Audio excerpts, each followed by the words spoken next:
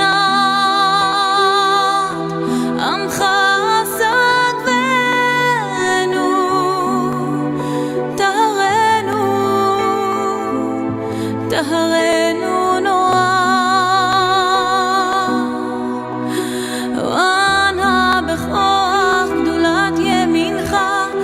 תרצה רוח, קבל רינת עמך סגבנו, טהרנו נורא. נא גיבור דורשי ייחודך, כבבת שומרם, ברכם תרם, רחמי צדקתך. תמיד גומלם, חסין קדוש,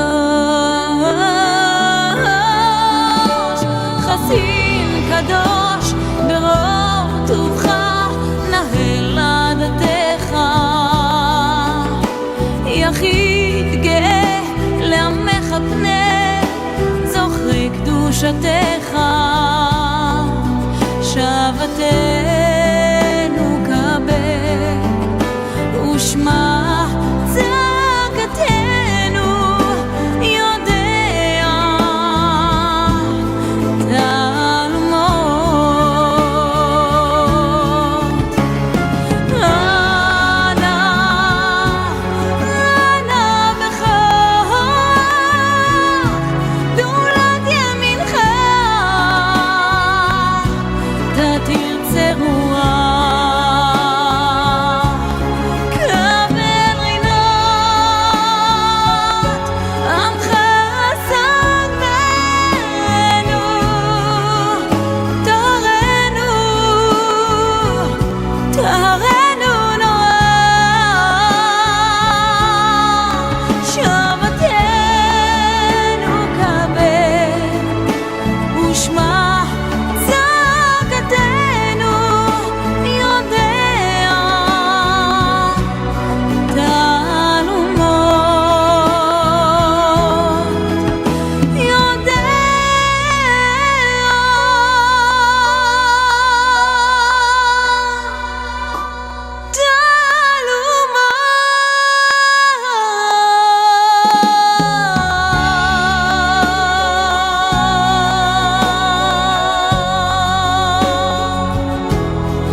שם כבוד מלכותו לעולם ועד.